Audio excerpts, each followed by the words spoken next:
This is the real origin story of Iron Man. Tony Stark, an average 15-year-old boy living in Queens, New York City. Hey guys, how's it going?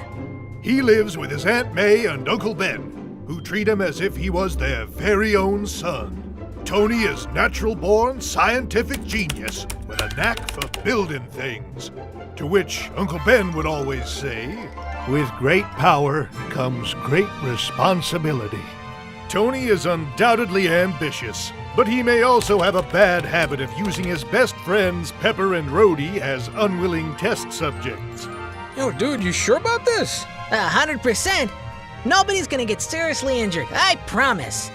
One day, he drags Pepper and Rhodey to a science fair to watch a demonstration. Whilst Tony is busy taking pictures, something that would change his life forever is about to happen. He gets burnt by a searing hot radioactive clothing iron! Ah! Did this thing just appear out of nowhere? Later that night, Tony struggles to stay awake as he gets home and falls into a deep, deep slumber. Unbeknownst to him, his body is undergoing an amazing transformation. The next morning, Tony wakes up with perfect eyesight. He's also grown red and gold armor plates all over his body overnight. He can now also shoot beams out of his hands and chest. Holy smokes! This is amazing! Tony, is everything okay up there? Sorry, Aunt May. It's nothing. Tony keeps his newfound powers a guarded secret from his friends and family. Every superhero has a secret identity. That's how the saying goes. Uncle Ben and Aunt May become increasingly worried for Peter's flaky behavior. Tony didn't always break his curfews. I'll talk to him.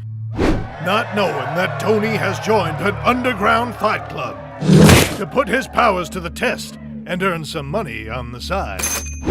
One day, the Fight Club promoter cheats him out of his own earnings. Consumed with rage, Tony lets petty revenge get the better of him. Hey! Stop that guy! He stands and lets the robber get away. Hey you! Stop right there! Every action has its consequence, and that same robber later kills Uncle Ben on the street. Get out of the way, old man!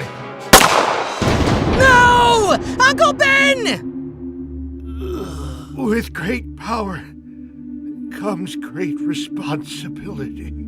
Uncle Ben's words etch deep in his mind. It becomes something like a mantra that keeps Tony grounded in his darkest moments. A changed man, Tony becomes the sworn protector of New York City. Look, everybody, it's Iron Boy! We're saved! It's Iron Man. Come on, guys. Just look at these abs. Alrighty, everybody's good. Signing off. And remember, I'm your friendly neighborhood Iron Man. Woo-hoo! Iron Man's heroic deeds didn't go unnoticed as he is approached by legendary pro hero Spider-Man. Hey, kid, I've got a mission for you. Oh boy, I'm an Avenger now. Spider-Man takes Tony under his wing, and they go on many Avengers-level threat missions. Pretty soon, Iron Man becomes an honorary Avenger. Iron Man is gifted with a rad new uniform, courtesy of Spider-Man himself. Thank you so much, Mr. Parker. From this day forward, Iron Man and Spider-Man become a formidable pair in the never-ending battle against the forces of evil. Welcome to the real origin story of Captain America. Steve Rogers is the blood son of the great Uncle Sam, King of Amerigard. Steve is an arrogant prick that likes to pick fights in order to prove his strength and heroism. Meanwhile, Steve's adopted little brother, Bucky, grew up living in his shadow. Great Uncle Sam tries to be the best father he could be and treats both his sons equally, but he can never hide his favoritism for his blood son. Look at the drawing I did, Daddy. Oh, that's nice, Bucky. Dad, take a look at mine, too. That's amazing, my dear boy. 10 out of 10. Best son I could have ever asked for. Once Steve has matured into an adult, Great Uncle Sam gives him the Shield of Vibranium, preps Steve for becoming king. Steve very quickly gets used to fighting with the shield, and soon completely masters the art of shield slinging. Who's the best shield slinging hero there is? Me! Show off. Bucky's superiority complex grows, and he starts scheming to take over America. On the day of Steve's coronation, Red Skull and his HYDRA troopers invade Amerigard and interrupts the ceremony. The Amerigardians manage to fend the HYDRA troopers off, but not yet King Steve, still chased after Red Skull back to their HYDRA base. A real man does not flee in the face of battle. A real man battles to the death. Thanks to his recklessness, Great Uncle Sam strips Steve of his godly powers. Dad, wait! I can explain! And exiles him to Earth. No! Steve won't be able to wield the Shield of Vibranium again until he has proven himself worthy. Steve falls in love with a beautiful scientist, Dr. Peggy Carter, and begins to learn the ways of compassion and humility. Meanwhile, Bucky finds out that Red Skull is his real father. Bucky, I am your father. Yes! Bucky nerfs Great Uncle Sam and takes over the throne. Bucky then strikes up a deal with Red Skull, offering to help HYDRA take over Earth if HYDRA can help him fully seize Amerigard. Help me kill Steve, and I'll help you take over the Earth. Sounds good to me. Steve and Peggy are in the middle of a lovely date when they are suddenly attacked by HYDRA troopers. Why are you doing this, Bucky? We are brothers, you and I! Because you got everything, and I hate you for that! Now, die! Steve pushes Peggy out of the line of fire and proves himself worthy to wield the Shield of Vibranium again. Steve is able to hold his ground with the use of his shield. However, he is still greatly outnumbered. All hope seemed lost when the mighty Avengers finally show up to Steve's aid. You guys picked the wrong planet to invade. Uh-oh. The Avengers emerge victorious and invite Steve to join them. We could use a nearly invincible demigod such as yourself on the team. What do you say? Steve says yes and joins the Avengers. He also marries his beautiful girlfriend, Peggy, leaving his life as the King of Amerigard behind. Now, he fights for the people of America and is known to many by the name of Captain America!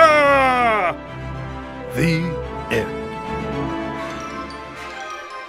This is the real origin story of Hulk. The year is 1942. Bruce Banner is a scrawny kid from Brooklyn, New York. Born with a weak and frail body, Bruce is always being picked on by the kids in his neighborhood. Despite his various health conditions, Bruce is able to stand up to his bullies by sheer determination. I can do this all day. Bruce tries to enlist for the army many times, only to be turned away. Look at yourself, son. You're skinny as a twig. You could get blown over by the smallest gust of wind. The military is no place for scrawny kids like you. However, his desire to serve the country remains unwavering. One fine day, Bruce comes across a shady enlistment poster in a back alley. Are you weak, riddled with health problems, but still want to join the fight? Hey, that's me! Volunteer to be a part of this super secret, totally not unethical government program. Terms and conditions applied. Without thinking twice, Bruce joins the program. He can barely contain his excitement thinking about how he finally has the chance to prove himself. I am General Ross. First things first. Sign this waiver. here, here, here, here, here, here, here, and here. Congratulations, kid! You are now part of the Super Soldier Program! Let's start with injecting this experimental drug into your body. There's a 50-50 chance that this will turn you into America's strongest and most attractive man. Or you could also die and your family will never hear from you again. Are you down for this, soldier? Sir! Yes, sir!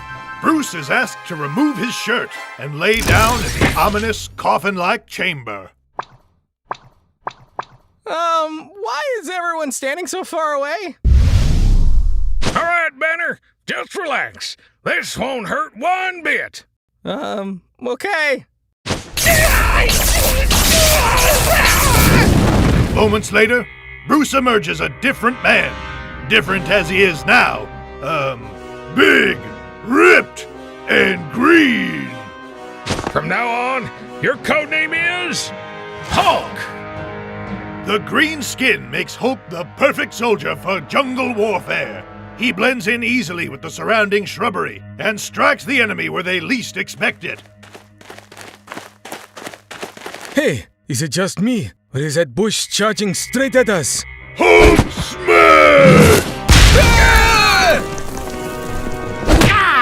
Hulk's outstanding performance on the battlefield garners him much attention and praise.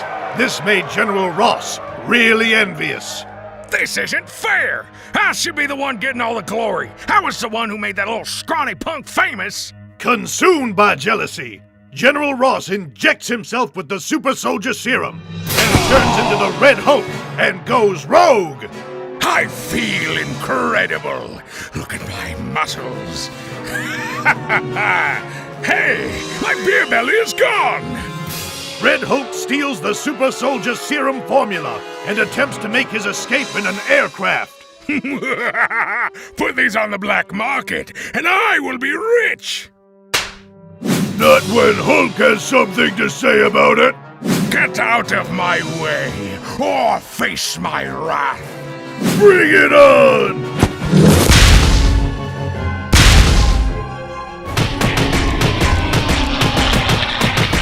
Hulk defeats Red Hulk in an epic battle. However, they lost control of the aircraft amidst the flight, and they plunge into icy Siberian waters.